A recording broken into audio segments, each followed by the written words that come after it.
और प्रदीप सिंह, पहले राजनेता ताल ठोकें, जो ये चुनावी ऊंट जबरदस्त जो करवट लेता दिख रहा है और मेरा बूथ सबसे मजबूत की जगह है, मैं सीधा सवाल पूछूं, किसका खेमा कितना मजबूत? कुछ बानगी, कुछ एहसास आपके तजुर्बे को मिलता दिख रहा है कुछ?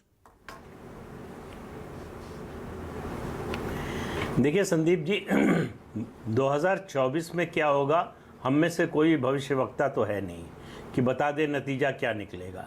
लेकिन इससे पहले क्या हुआ है, इसके आधार पर एक आकलन, एक जो है असेसमेंट जरूर किया जा सकता है। आप देखिए कि पिछले 75 सालों में दो ऐसे चुनाव पूर्व गठबंधन, मैं राष्ट्रीय स्तर की बात कर रहा हूं, जो सफल हुए हैं। 1977 में जनता पार्टी का एक्सपेरिमेंट और 1989 में जनता दल का एक्सपेरिमेंट। दोनों अगर आप दोनों घटनाओं को देखें तो उस समय विपक्ष के पास मुद्दा क्या था। देखिए, असली बात होती है मुद्दा क्या है, व्यक्ति कौन होगा, प्रधानमंत्री का उम्मीदवार कौन होगा, ये सब मेरी नज़र में गौड़ है। असली बात होती है कि वो मुद्दा जिस पर लोग तैयार हों बदलाव के लिए।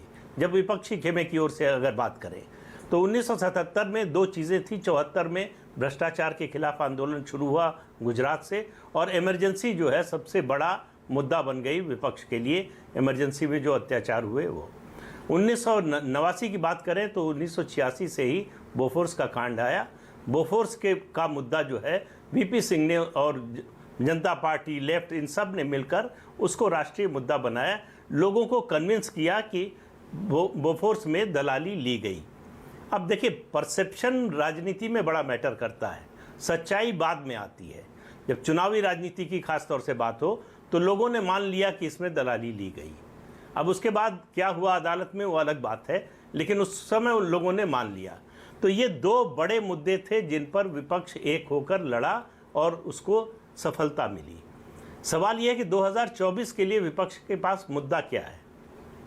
अभी 23 जून को विपक्षी दलों की 15 दलों की बैठक हुई, उसमें कोई किसी मुद्दे पर सहमति नहीं बनी। ये सहमति बनी कि साथ रहेंगे, साथ लड़ेंगे और मिलकर लड़ेंगे।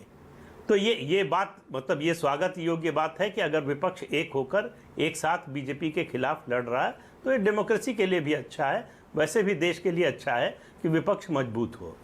दूसरी बात, इस तरह के गठबंधन का असर अगर आप दूसरे चुनावों में देखें, मतलब लोकसभा के चुनाव में राज्य के स्तर पर, तो 2019 में उत्तर प्रदेश में जो गठबंधन हुआ सपा बसपा का, अब सामाजिक दृष्टि से देखें तो उससे बड़ा गठबंधन क्या हो सकता है उत्तर प्रदेश में। सपा बसपा आरएलडी 3 पार्टियां मिल गईं, फिर भी भारतीय जनता पार्टी बहुत बड़े मार्जिन से जीती। दूसरा, कर्नाटक में हुआ कांग्रेस और जेडीएस का अलायंस, बीजेपी अकेली पड़ गई, फिर भी 28 में से 25 सीटें जीत गई। तो बात ये होती है कि किसके पास वोट है कहां पर और कौन अपना वोट ट्रांसफर करा सकता है। वैलिड पॉइंट है आपका। तो इस पूरे गठबंधन में कांग्रेस पार्टी के पास कर रहा हूं, वैलिड पॉइंट जो अलग अलग राज्यों में कहीं कम, 2019 को तो हमें देखना पड़ता है।